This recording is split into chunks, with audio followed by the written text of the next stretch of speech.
അതെ, 2 ആഴ്ച മുന്നേ ഞാനൊരു വീഡിയോ ഇട്ടിട്ടുണ്ടായിരുന്നു എൻ്റെ ബിയറിനെ കുറിച്ച്. ഒരുപാട് പേര് വന്ന് സജസ്റ്റ് ചെയ്തിരിക്കുന്നത് ക്യൂട്ടീസിന്റെ പേരാണ്. നമുക്കൊന്ന് വിളിച്ചു നോക്കാം. ക്യൂട്ടീസ് അല്ലേ? ബിയർഡ് ട്രാൻസ്പ്ലാന്റ് ചെയ്യാനായിട്ട് ഒരു പ്ലാനിങ് ഉണ്ട്. എങ്ങനെയാ ഇതിന്റെ പ്രൊസീജിയേഴ്സ്, പൈസ നമ്മൾ സ്പെൻഡ് ചെയ്യേണ്ടി വരും, ഒരു ഐഡിയ, ബേസിക് ഐഡിയ കിട്ടാൻ വേണ്ടിയിട്ട്. ട്രാൻസ്പ്ലാന്റേഷൻ എന്ന് പറയുമ്പോൾ സർ ഇനീഷ്യലി നമുക്ക് നേരിട്ടൊന്ന് കൺസൾട്ടേഷന് വരണം. കാരണം ഇറ്റ്സ് ഓൾ ഡിപ്പെൻഡ് അപ്പോൺ സാറിന്റെ ഡോണർ ഏരിയയിലാണ്.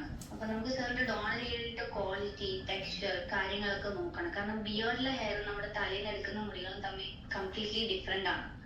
അപ്പൊ സാർ ആദ്യം നേരിട്ടൊന്ന് വന്നിട്ട് സാറിന്റെ എത്ര ഏരിയ കവർ ചെയ്യാനുണ്ടോ അതനുസരിച്ചിട്ടായിട്ട് നമ്മൾ കസ്റ്റമൈസ് ചെയ്തിട്ടാണ് പാക്കേജും കാര്യങ്ങളൊക്കെ പ്രൊവൈഡ് ചെയ്യുന്നത്.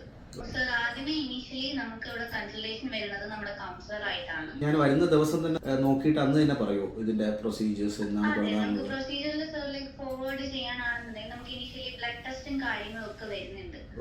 ബ്ലഡ് ടെസ്റ്റ് ചെയ്ത് റിപ്പോർട്ട്സ് ഒക്കെ ഓക്കെ ആണെങ്കിൽ മാത്രമേ നമ്മൾ പ്രൊസീജിയറിലേക്ക് ഫോർവേഡ് ചെയ്യൂ. ഇപ്പൊ ചെയ്യുകയാണെങ്കിൽ നമ്മൾ എത്രത്തോളം റെസ്റ്റ് എടുക്കേണ്ടി വരും? ഇതെന്ന് പറഞ്ഞാൽ വലിയൊരു കാറ്റസ്ട്രോഫിക് പ്രൊസീജിയർ അല്ല. എന്താണെങ്കിലും നമുക്കിത് ജസ്റ്റ് മിനിമം ഒരു 3 days റെസ്റ്റ് പീരീഡിന്റെ ആവശ്യമേ ഉള്ളൂ.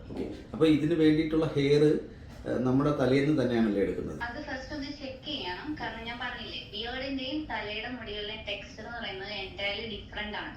അപ്പൊ ഇത് എന്താന്നുള്ളത് വൺസ് സർ വന്നിട്ട് അവരൊന്ന് അസസ് ചെയ്തിട്ട് എന്താന്നുള്ളത് അവരുടെ ഒപ്പീനിയൻ അനുസരിച്ചിട്ട് അവർ പറഞ്ഞു തരും. Thank you so much. Okay sir, thank you. അപ്പോൾ എന്താണ് നെക്സ്റ്റ് പരിപാടി നോക്കാം.